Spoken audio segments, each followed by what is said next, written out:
Sveikinuosi Akmenės paveldo konferencijos proga. Džiugu, kad tradicija tęsiasi, kasmet yra tyrėjų, yra atliktų darbų, kuriais dalyjamasi. Džiugu, kad Akmenė dėmesį telkdama į save, savo krašto istoriją, tą daro taip rimtai, nuosekliai, pavyzdingai ir sektinai.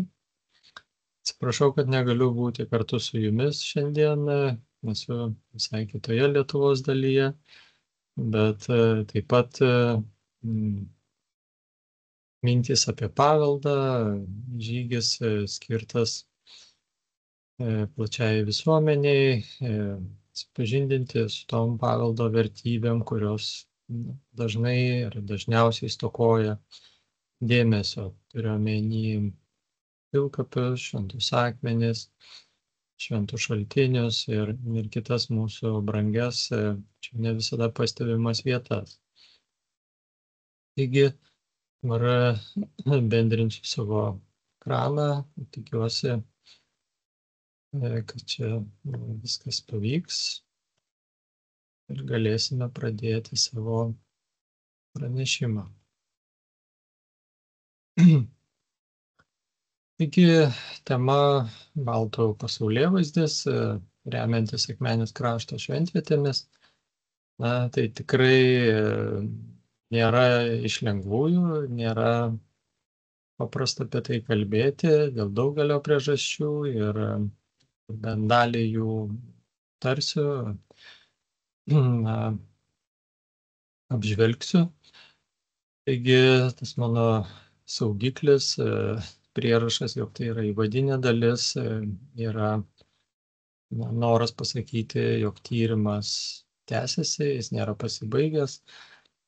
Tikiuosi, kad pavyks jį įvilkti į tam tikrus marškinius, tam tikrą formą jam suteikti iki gruodžio mėnesio, galbūt iki Kalėdų, bet svarbu, kad sumanymas yra ir jau jisai prasideda.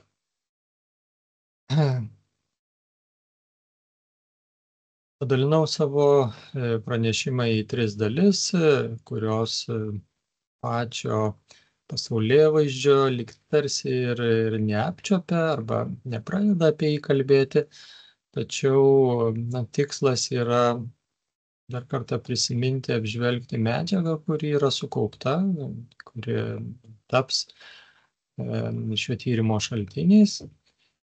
Svarbu kalbėti apie tai, kokią mes formą tai medžiagai suteiksim, nes surinkti žinias yra viena, bet pateikti, tai tikrai nuo šio pasirinkimo daug kas priklauso. Lygiai taip pat svarbu yra metodas arba prieiga, tai reiškia, turėdami ir pačią nuostabiausią medžiagą ir atrodo užtektinai jos. Jeigu mes nesėkmingai pasirinksime metodą, tai gali būti, kad patirsime avariją ir mūsų tyrimas baigsis nesėkme.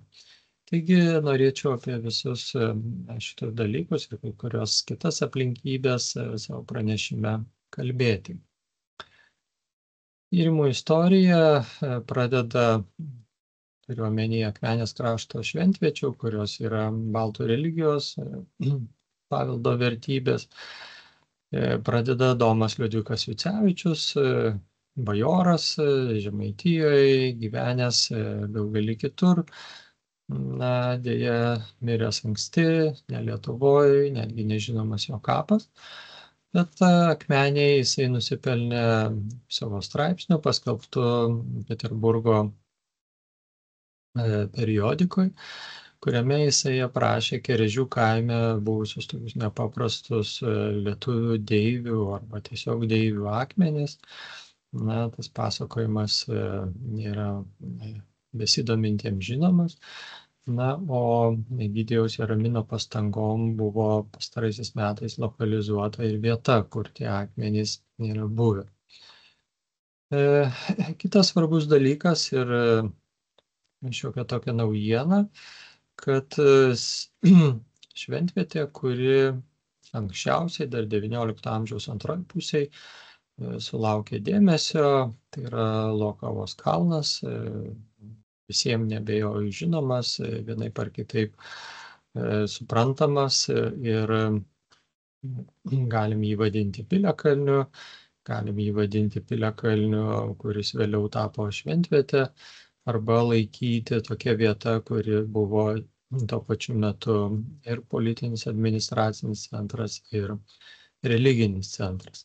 Taigi Lokava arba Luokava yra ta vieta, kuri tyrinėtojus traukė ne tik tai dėl kalno, įspūdingo jo silueto, bet taip pat ir dėl tų pasakojimų, kurie net ir iki šiol, net ir 21 amžiaus pirmoji pusėje yra pasakojami ir kelia nuostabą jų mitologinis gylis, ta gelmė, kuri ten atsiskleidžia, kuri išliko kaip Lokavos kalnas, jo padavimai saugo be galo senovinius baltų mitologijos vaizdinius. Bet čia mums tyrimo istorijoje svarbu, jog dėmesys į Lokavą buvo atkreiptas taip anksti, jog tą darė šviesuoliai, inteligentai, žmonės, kuriems jau tuo metu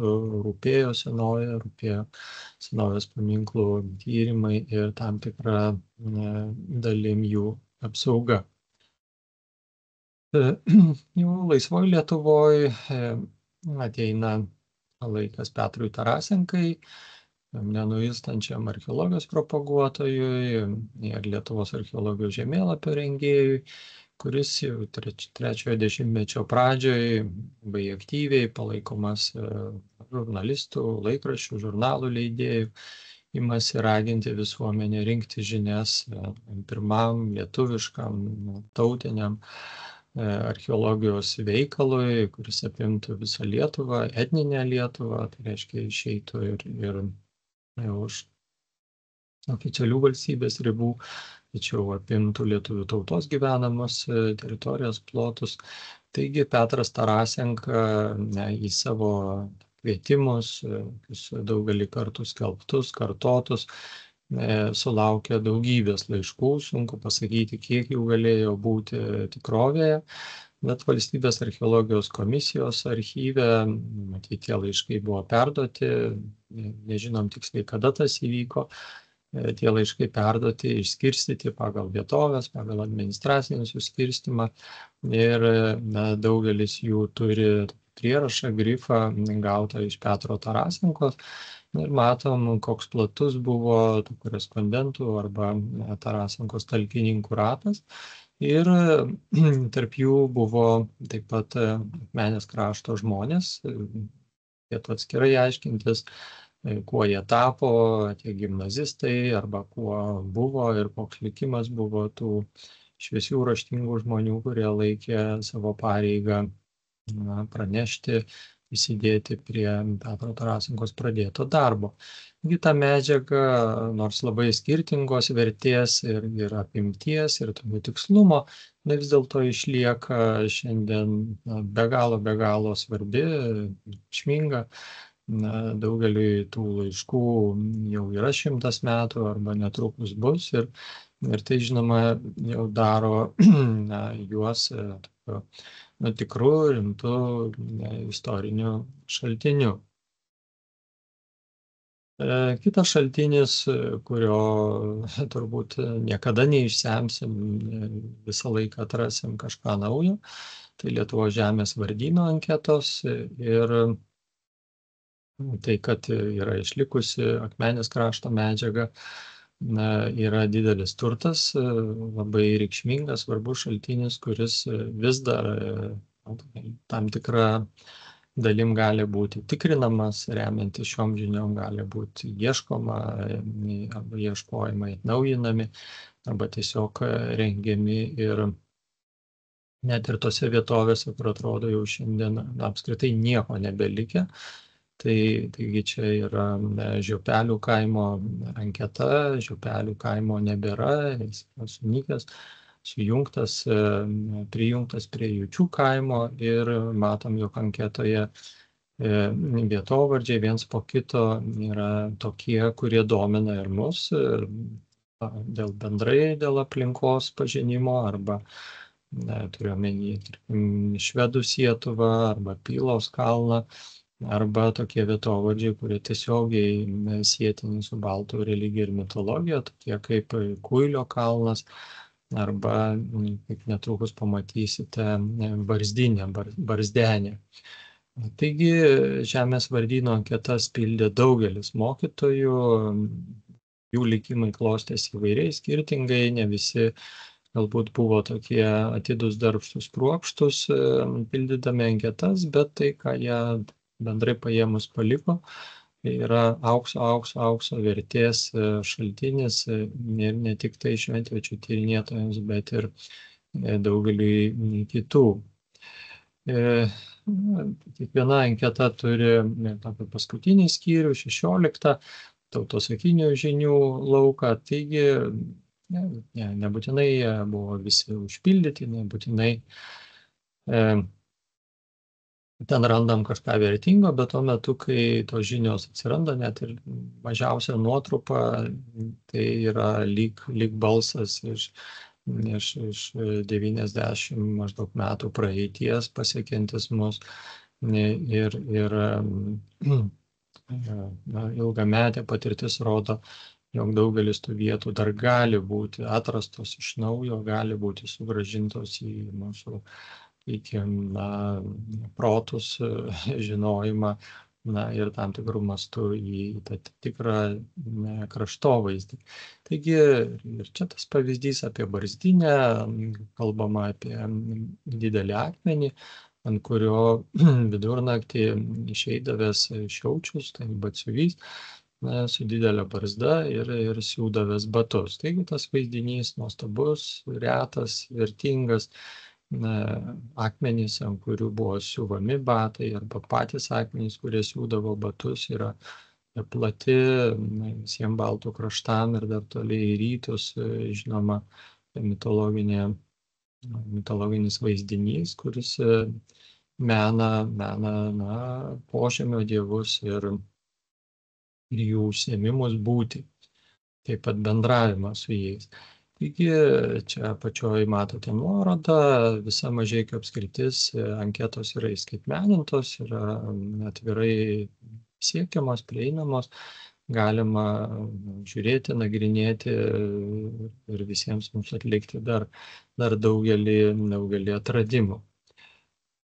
Toliau ateina eilė Stasiui Ličkūnui, Mažeikiškiui, muziejininkui, daug nusipelniusiam, išsaugant mūsų tautos kultūros vertybės, tiek kilnojamas, tiek nedidelės muziejinius eksponatus, tiek ir kalbant apie archeologinės, mitologinės vertybės. Tai jo nuopelnai yra ir populiarinimo veikloje, ir skleidžiant žinią, ir platinant ją. Taigi tikrai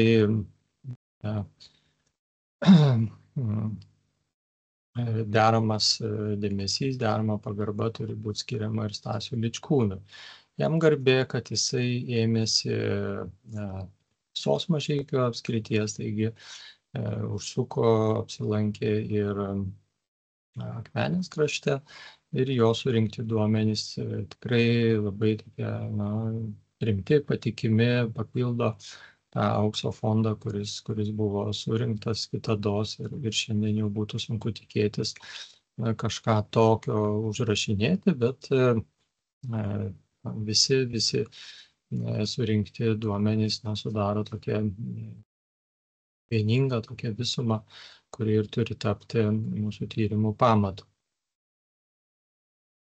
Tada eilė Juozui Šliavui, mokytojui, kraštotyrininkui, nenuilstančiam Žiemgalių, kultūros paveldo tyrinėtojui, skleidėjui. Ir tai, kad jisai užsuko į Akmenės kraštą, kad jisai neapsiribojo Pakruojo rajonu tuometiniu, tikrai rodo jo platų akiratį, rodo, svertino ir ne tik tai apsiribojo išžvalgymu, apžiūrėjimu, bet ir paliko gausų, turtingą rašytinį palikimą. Daugelis tų tekstų liko vien tik rankraščiuose arba mašinraščiuose, tačiau yra prieinami, žinomi ir tikrai visi besidomintys gali įvertinti tą įdirbį, tą milžinišką darbą, kurį Juozas Šliavas atliko. Reikia paminėti ir tai, kad jisai buvo orientacininkas, taigi tuo laikotarpiu okupacijos metais, kuomet žemėlapių paprastas žmogus negalėjo turėti, juo labiau jų naudoti tokiam kultūros tyrimų tikslams. Taigi Juozo Šliavo bendras orientavimasis, geografinė pajauta, atstumų įvertinimas daro jo paliktus tekstus dar vertingesniais, nes tiesiog įgyja tokį patikimą rimtą geografinį matmenį. Čia mažai žinomas asmuo ir aš taip pat apie jį negaliu labai daug kažko pasakyti. Povilas Šemeta, kuris tuo metu, kai padirbėjo Akmenės krašte, tai tiesiog buvo Vilniaus universiteto studentas, 5. kurso, sunku pasakyti, koks yra jo likimas, tačiau jo užpildyti archeologijos paminklų pasai, buvo parengti 4 pasai mitologiniams akmenims Akmenės rajone, tikrai yra labai vertingi, nuotraukos padarytos, viskas taip pakankamai rūpestingai, kruopščiai atlikta, taigi negalim išleisti net ir tokių, atrodo, tokių epizodinių žmonių, nes jų surinktos žinios tikrai praturtino, papildo ir arba jau tapo tyrimų pagrindu, arba dar ateityje taps. Čia ateina eilė ir man, ir mano parengta Žemaitijos šventviečio knygai, tačiau kalbėdamas apie Akmenę, tikrai turiu prisipažinti, pasakyti, jog pats vertingiausias, svarbiausias darbas, mano nuomonė, skirtas Akmenės krašto šventvietėm, yra apie šventąsias pušis, kuomet parengiau pirmąjį, tikrai toli gražu nebaigtinį, ne paskutinė šio žemėlapio versija, išsamų jų katalogą ir skyręs tikrai nemažai dėmesio, parengiau išsamų tyrimą, apimantį tiek pušų tokių gamtinių savybių apibūdinimą, tiek kultūrinių, etnografinių ypatumų, ir taip pat šitas straipsnis, šita studija turi ir mitologinę dalį, kuri parodo, atskleidžia, jog pušys šitame krašte buvo glaudžiai susijusios ir siejamos su Saule, deivė, Saulės kultu, kurį šiaip jau labai sunku apčiuopti, labai sunku jį rasti jo pėdsakų, kalbant apie šventvietės, taigi pušys yra nepaprastas dalykas, nepaprasta šventviečių grupė, kuri pagrįstai gali būti siejama su Saule, ir čia Saulės pagarba Saulė arba Saulės kulto, kaip jau mes jį čia bepavadinsim, ir praėjus jau daugelį metų po šio tyrimo matom, jog, ir aš pats matau, jog tai, kas buvo tuo metu apčiuopta, pildosi, jog tos įžvalgos turi tęsinį ir jau po to surinkta medžiaga, ypatingai Egidijaus Jeramino pastangomis, iš Peiliškių buvusio kaimo, šiandien sunykusio, kalbant apie jo pačią žymiausią pušį, tai tikrai papildo, praturtina ir kartu patvirtina, jog tuomet tai, kas buvo formuluojama kaip galimos išvados, tampa kaip jau ir tokiamis tezėmis, kurių nebereikia iš naujo įrodinėti. Ir štai atėjo eilė Egidijui, kuris iš keletą metų ėmėsis šventviečių paieškų, tyrimų, tapo pačiu svarbiausiu asmeniu čia Akmenės krašte, renkančių, analizuojančių, dar kartą apgalvojančių, tai kas sužinota, kas būta, dirbančių su medžiaga, neskaičiuojant laiko, neskaičiuojant jėgų, pastangų, tai kelia pačią didžiausią pagarbą ir šventviečių byloj ir tolesniem darbam tai yra pats svarbiausias dalykas. Nuostabu, kad Egidijus pats ėmėsi rašymo, išdrįso dalintis su skaitytojais, ieško savo kelio, metodo, prieigos. Ir mano nuomonė, jam tikrai gerai sekasi. Taigi šitą visą tyrinėtojų, tyrėjų surinktų žinių plejada parodo dėl to, kad Akmenė nebuvo užmiršta, nebuvo beviltiškai užmiršta, o šiandien daugiausiai Egidijaus pastangomis tampa vienu apskritai iš geriausiai pažintų Žemaitijos rajonų, kurios šventvietės kalbant, mes kartu kalbam ir apie labai gilią baltų genčių praeitį. Čia priartėjom prie antrosios, daug trumpesnės pranešimo dalies apie šventviečių sąvadą. Taigi, norint žinias apie šventvietės panaudoti tyrimams, kad jos sistemingai, nuosekliai teiktų naudą ir būtų patikimas šaltinis, reikia atlikti tam tikrą darbą, suteikti tom žiniom, ar tai būtų užrašai, ar tai būtų įrašai, ar tai būtų nuotraukos, ar dar kitais pavydalais užfiksuoti duomenys, reikia suteikti jiems tam tikrą formą. Tai aišku, siekiamybė daugelį metų buvo ir kitaip neįsivaizdavom tos formos kaip tik tai knyga, bet tai turėtų būti sąvadas su atitinkamai žemėlapiais, bet manau, kad gyvenam tokiu laiku, kai galimi įvairūs ir mišrūs variantai, tai reiškia gali būti kažkas tai ir skaitmenoj pateikiama arba elektroniniai erdvėje, internetiniai, bet tas formos pasirinkimas nemažai lemia, nes nuo to pasirinkimo sėkmės nemaža dalim priklauso ir mūsų tyrimo rezultatai. Ir kaip šita paveldo rūšis bus pristatyta ir kaip žmonės ją priims, kaip tai pasieks jų protus, širdį, kaip tai paveiks, tikiu, kad vienaip ar kitaip paveiks vietos bendruomenės ar tarnautojus pareigūnus. Taigi, šventviečių sąvado klausimas yra opus, apie tai kalbamės su Egidijum, turėdami jau tikrai didelę patirtį, bet nesinori kartoti aklai to, kas jau buvo daryta. Ieškom ir atsižvelgiam į klaidas, kurios buvo padarytos. Ir dabartinė padėtis tikrai yra nebaigtinė, tyrimas tęsiasi, čia daugiau noriu pasidalinti, parodyti tokį bendrą vaizdą, įspūdį, kad galėtumėt susidaryti. Tai rytuose yra Joniškio rajonas, jau jisai buvo mano plačiai tyrinėjamas prieš dabar jau 10 metų.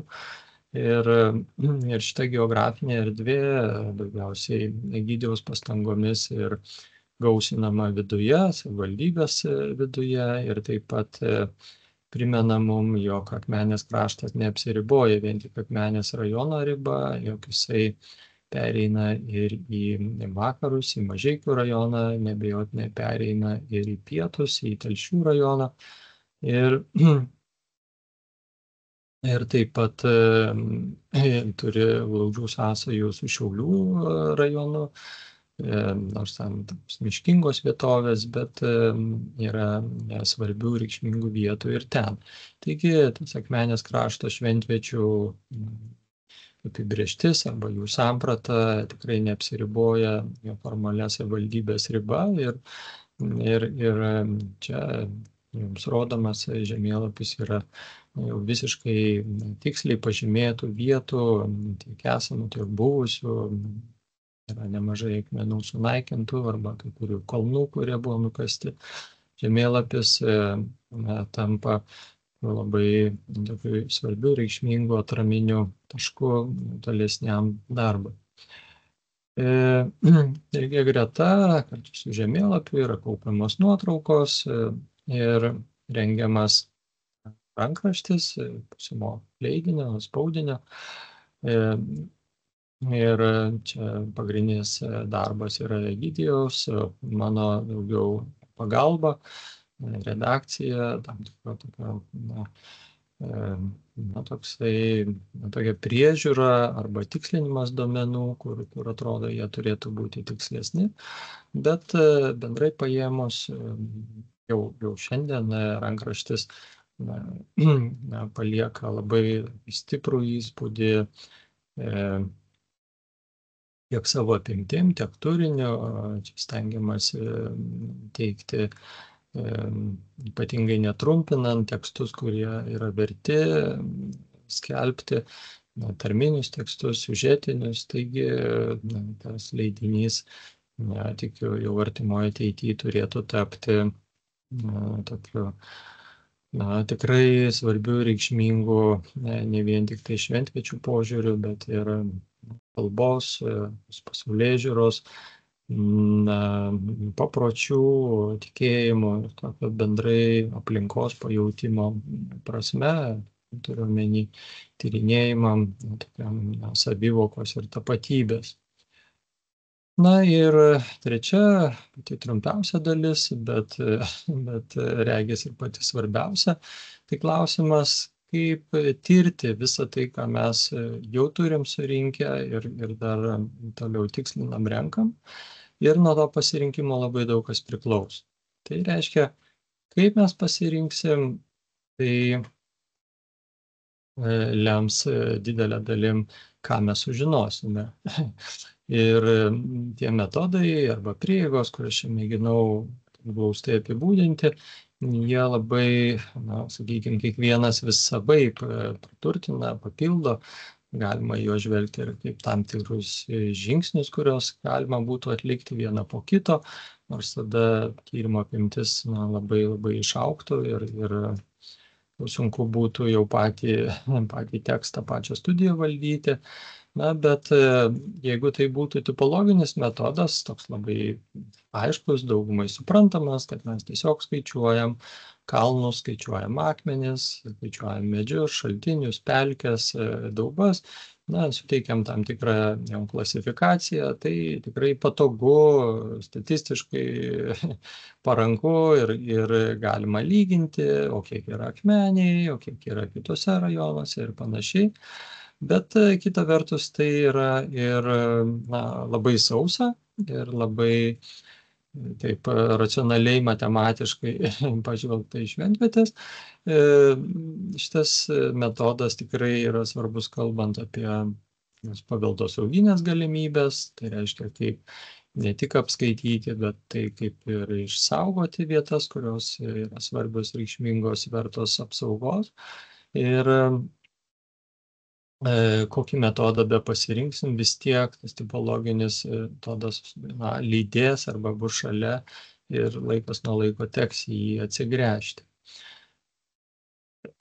Antra galimybė yra kultūrinė istorinė prieiga, tai reiškia, į šventvietės galima būtų žvelgti kaip į tam tikrų kultūrinių židinių dalį. Turiu omeny, jog priklausydamos tam tikriem židiniam, ypač anksčiau, seniau arba senais priešistoriniais laikais apgyvendintų vietovių dalis šventvietės jas ne tik praturtina, bet mums atsiranda galimybė datuoti tokiu netiesioginiu būdu, kada jos galėjo būti įkurtos, kada jos galėjo būti naudojamos, kada jos galėjo būti apleistos, kas nulėmė vieną ar kitą šventviečių raidos etapą. Tai Akmenės krašte daugelis šventviečių turi tokį kontekstą, tarkim, Kiesių, Alkos kalnas, kurio schemą jums rodžiau, turi šalimais senkapį, šiek tiek tyrinėta, žvalgymo metu ten surasta visokių atsitiktinių radinių, rodančių turbūt 16 amžiaus chronologiją. Na ir tai netiesioginiu būdu atspindi, patvirtina, jog Alkos kalnas nebuvo apleistas kaip šventvietė su krikščionybės įvedimu, bet ta vieta, santaka Agluono su Vadakstim, jinai ir vėlesniais šimtmečiais išliko svarbi, reikšminga su tam tikru šventumo dėmeniu. Na, čia kaip pavyzdys, panašiai galima būtų kalbėti apie Vegerius, Nolokavą arba Ventos pakrantės, Viekšnių apylinkės ar Papilės apylinkės. Ir tokia prieiga, jinai neišsemia visų galimybių, bet yra gana paprasta, suprantama. Kitas dalykas, kad mūsų išvados, mūsų rezultatai tokiu atveju nemaža dalim priklausytų nuo to bendrojo krašto arba kraštovaizdžio pažinimo, kiek mes žinome, kiek jau yra suregistruota, kiek yra saugoma laidojimo vietų ar gyvenamųjų senovės vietų ar senovės ūkinių vietų.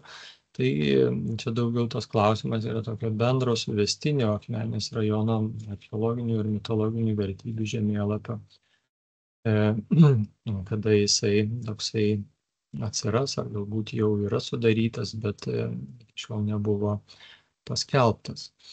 Na ir dar dvi svarbios prieigos, tai kraštovaizdžio archeologija, kaip tam tikra archeologijos tyrimų kryptis, kuri viena vertus stengiasi atkurti, tam tikrų mastų rekonstruoti šventvietės supančios aplinkos raidą, kokia ta raida buvo, kas ten buvo, ar pelkė, ar durpynas, ar ežeras, ar pieva ir panašiai. Ten augo miškas, ar ten jau yra nuo seno dirbami laukai.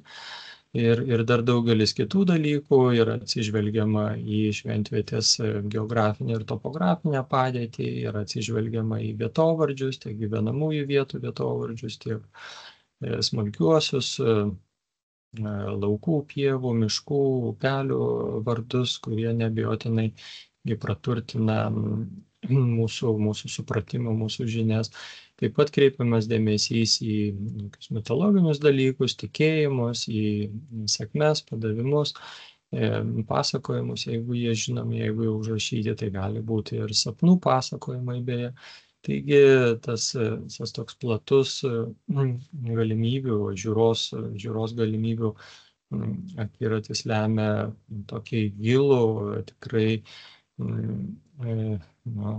įspūdingą tyrimą, kurio rezultatai tikrai pranoksta, peržengia tokio paprasto elementaraus suskaičiavimo, kartografavimo ribas ir jau patenka arba perveda mus į tokio tikro mokslo ir visapusiškų tarpdalykinių tyrinėjimų erdvę.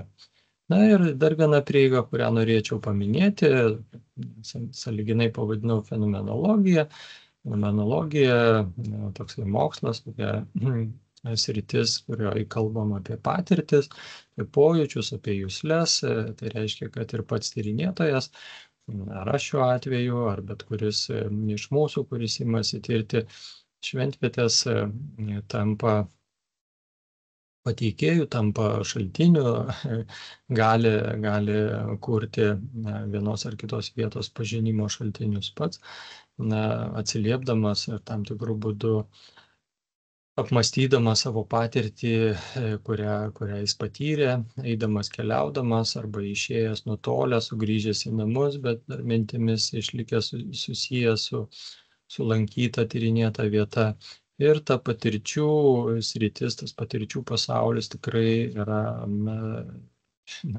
toks pat žavingas, įtraukiantis, svarbus, reikšmingas, kaip ir visi kiti galimi metodai arba prieigos, bet galbūt tas patrauklumas lypi tame, jog kartais iš pirmo žvilgsnio ir paprastuose pasakojimuose, niekuo neišskirtiniuose, vos ne kasdieniniuose, mes galim apčiuopti santykį su vieta, mes galim apčiuopti labai tokius giluminius, gelminius dalykus, kurie nebuvo galbūt tiesmukai pasakyti arba taip aiškiai suformuluoti ir galbūt būtų likę už kadro, būtų likę nepastebėti, jeigu ne mūsų pasirinkta prieiga, kuri tyrinėja ir vietas, kurias tyria tyrėjas, ir tyria patį tyrėją, kuris tyria tas vietas tirdamas. Tai šita abipusė sąveika, abipusis poveikis yra svarbus, reikšmingas,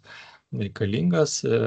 Šitoj vietoj mano pranešimas nutrūksta, jo įvadinė dalis iš to tyrimo, kuri, tikiuosi, žada intrigą, sudomino jūs vienaip ar kitaip, pakvietė prisiminti arba pakvietė susipažinti su šventvietėm, kuriom, drįstu sakyti, dėmesio niekada nebus per daug, nes iki šiol jo labai stigo, stokojo. Taigi, siunčiu visiems kuo geriausius linkėjimus, linkiu konferencijai geros nuotaikos, įdomių minčių, pasidalymų, atradimų ir sakau sudie, pasimatymo.